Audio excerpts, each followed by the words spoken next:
Hello, everyone. Welcome back to yet another political episode.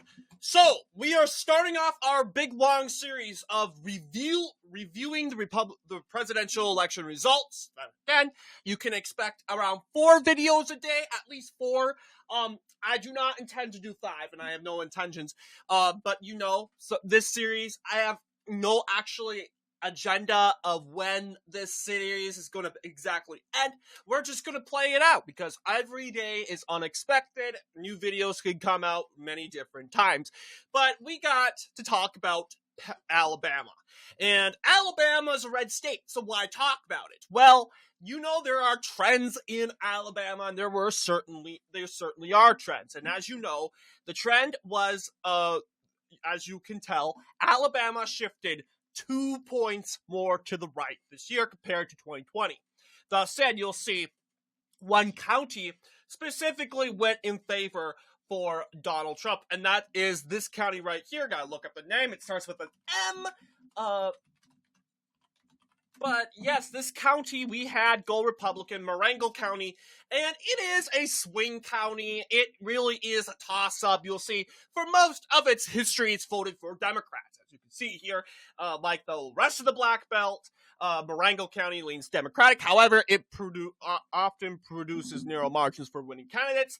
No presidential candidate has more than 54%, has won more than 54% of the vote in Marengo County since Richard Nixon in 1972. In 2020, Donald Trump lost the county by only 145 votes, which was actually not bad at all. You will see. It was over a point. Joe Biden won this county over a point, but according to the 2022 elections, Republicans won this county in every single race, and that's why we had this county overall projected to go to Donald Trump before the election results here. So we had this county, as you know, for Donald Trump, as we outlined here in our said prediction. What we didn't have what we did have for Donald Trump, which actually did end up at the end of the day going for Harris, was this county right here. And the reason why we had this county, this is Russell County right here. And Russell actually voted for Harris by actually an unexpected amount of votes. I actually never thought, because looking at the 2022 results, our reasoning of having Russell County go for Trump was the 2022 Alabama results, specifically in every single race on our record, Russell County had gone Republican. And we were thinking, oh, you know what? Seeing that it went Republican in every single race in Alabama, and it's not really an African-American county. It's not a county of some sort of African-American presence. The black African-American vote's not the majority in this said county, unlike all these counties right here, which are a part of the Black Belt. But these counties specifically, they are, then you got Will Ainsworth here. This county, of course, voted 70% for him. But then again, there was no Democrat. Attorney General, you'll see Russell County voted Republican. The state auditor's race, no election post, but I know the elections by heart. You'll know, state auditor, really, 85%. So definitely the vote for Republicans, it went for Republicans in that election. 2022 Alabama Secretary of State, same deal. Russell County and Marengo County, same deal. So you'll see in the results, and the most popular results here is that Russell and Marengo County, except for the elections where there are no Democrats and just libertarians involved, the most popular set of elections is where you have Marengo and Russell counties going for Republicans. And that's why we said, you know what, Donald Trump, the African-American vote is pretty much gone in these counties. It used to be a part of the Black Belt. As you know, more African-Americans left, though. More African-Americans left the said counties of Marengo and Russell counties. So really, you have a map that kind of looks like this. And I don't know, this is the current map.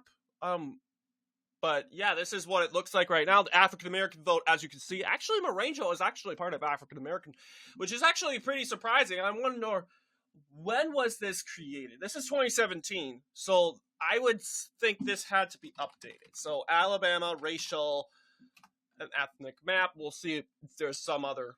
Okay. It must have been updated, but as you can see, I make my point. Oh yeah, this is the 2020 census.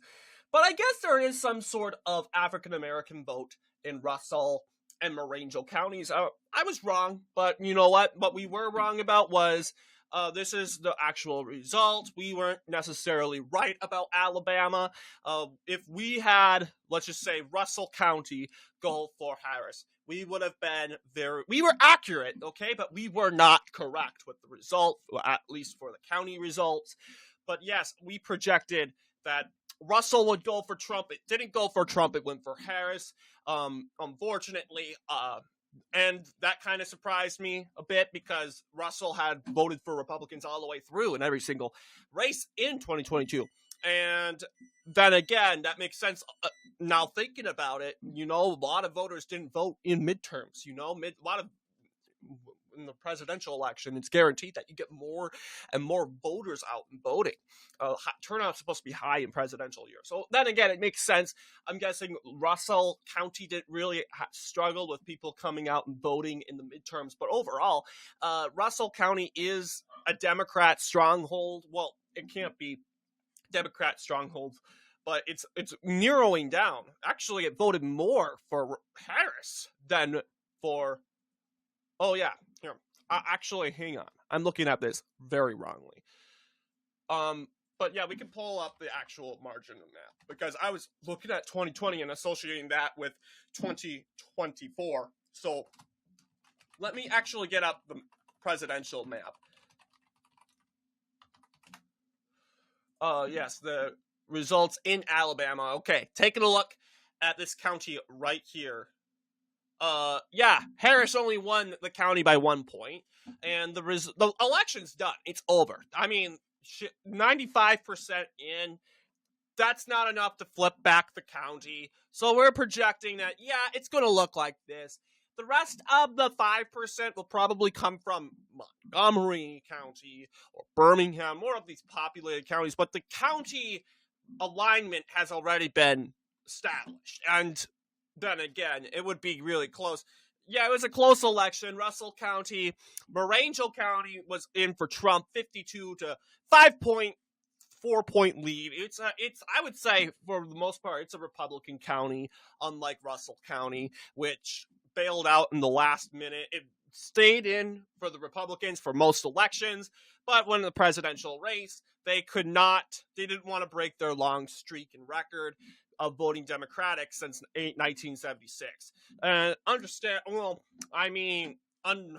can't say I understand completely. I mean, Carleton County in Minnesota they couldn't make 100 years of voting Democratic. If they made it to 2028, we could 2032. We could officially say Carleton County has been a 100-year Democrat stronghold, but Carleton County, Minnesota actually voted Republican for the first time in 80 years, which was a shock. I mean, we saw it coming, though. I voted for Tim Walz, which I think I had Carleton go red. I don't know. We'll find out when we hit Minnesota. I'll pull up that prediction. But researching and proving my point, we weren't necessarily right about Alabama. But yeah, interesting results. So this state ended up trending to the right. This county voted in for 60%, while in 2020, this county was still stuck in the 50s. Let's see. What else? Yep, I think this is the county which holds... Who's... Helen Keller. Okay, this is Helen Keller's county. Yeah, you know who Helen Keller is, the blind and deaf lady. Yeah, she comes from that county. Tascoma, I don't know. But yes, but 60% Republican in 2020. Now it's reached 70%. So definitely we can see here Alabama has definitely shifted more right. 2 points more to the right here. And we saw it coming. Safe red, solid red. But usually, typically the opposite party the opposition party, which in this case would be Democrats, tends to gain more. But like CNN said, Kamala Harris gained nothing. She couldn't make some sort of comeback or some sort of swing, an improvement in 2024 compared to her predecessor, Joe Biden. So what do you guys think? Let me know down in the comments below, and as always, I will see you all in the next political episode.